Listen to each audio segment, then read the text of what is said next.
адамдын эң чоң душманы башка бирөө эмес, өзүнүн ичиндеги үнү. Бир аял мага бир жолу мындай деди: эгер убакыт артка кайтарылса гана, кызык жери ал жашоосундагы көп нерсени жеңип чыккан адам эле. Башкалар үчүн күчтүү, үй бүлө үчүн таяныч, күлүп жүргөн, ишкер. Мен андан акырын сурадым: кайсы күнгө кайткыңыз келет? Ал дароо жооп берди: ошол күнгө, телефон чалынган күнгө. Ошол кезде бөлмө тынчып калды. Кандай? Эмне телефон? Ал терең дем алды дагы: ошол күнү апам чалган. Кызым, мүмкүн болсо келип кет деп. Мен жыйналышта элем. Азыр бош эмесмин, кечинде сүйлөшөбүз дедим. Кадимки эле сөз. Баарыбыз айткан эле жол. Эч кандай өзгөчө сөз эмес. Бирок кээ бир сөздөрдөн кийин өмүр бою кулаңга жаңырып калат экен. Ал аялдын үнү акырындап бара жатты. Бир нече сааттан кийин кайра чалышты. Апам ооруканада экен. Мен жеткенче ал сөзүн айтып бүтө алган жок. Көз жашы токтобой кетти. Мен унчуккан жокмун. Кээде адамды дароо соротуш керек эмес. Кээде адам жөн гана анын чындыгына орун бериш керек. Бир аздан кийин өзү улантты. Ошондон бери мен өзүмдү кечире албайм. Эмнеге?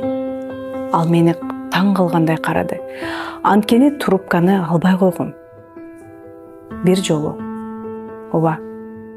Ошол үчүнбү? Ал катты айтты: ооба. Мен биринчи жолу үнүндө ачуусу чыкты. Бирок ал ачуусу мага эмес болчу. Ал өзүнө болчу. Мен алышым керек болчу. Мен сезишим керек болчу. Мен түшүнүшүм керек болчу. Мен кызмын да. Кээде адам кайгы менен эмес, күнөө менен жашайт. Экөөнүн айырмасы чынында абдан чоң. Кайгы акырында жумшарат, күнөө болсо денеңде тамырлап кетет. Ар бир кубаныч келгенде шыбырайт: сен буга татыктуу эмессиң. Ар бир күлкүдө сен ошол күнү жок элең. Ар бир бактылуулукта бул сенин күнөөң. Мен андан сурадым: эгер ошол күнү апаңыз азыр жаныңызда болгондо, сизге эмне демек? Ал жооп берген жок. Көз жашын сүрттү. Мен кайра сурадым: чындыкты айтсаңыз? Унчукпай отурду дагы бир аздан кийин шыбырап айтты. Ал мени кучактап: кызым, өзүңдү кыйнаба демек. Ошол жерде мен акырын айттым: демек апаңыз сизди кечирген, бирок сиз өзүңүздү кечире элексиз. Ал ошол жерде ушунчалык чачырап кетти. Кээде адамга жаңы маалымат керек эмес, бир гана чындык керек. Биз өзүбүзгө өтө катаалбыз. Башкалардын катасын түшүнөбүз. Аларды сен атайлап кылган жоксуң деп жутабыз.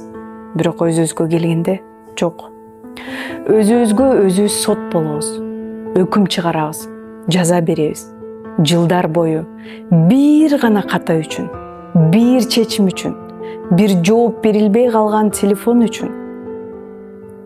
Бирок адам деген пайгамбар эмеспиз да. Биз келечекти билбейбиз. Ошол учур менен биз чечим чыгарып коебуз. Кийин артты карап өзүбүздү жазалоо оңой болот. Бирок бул айыктырбайт.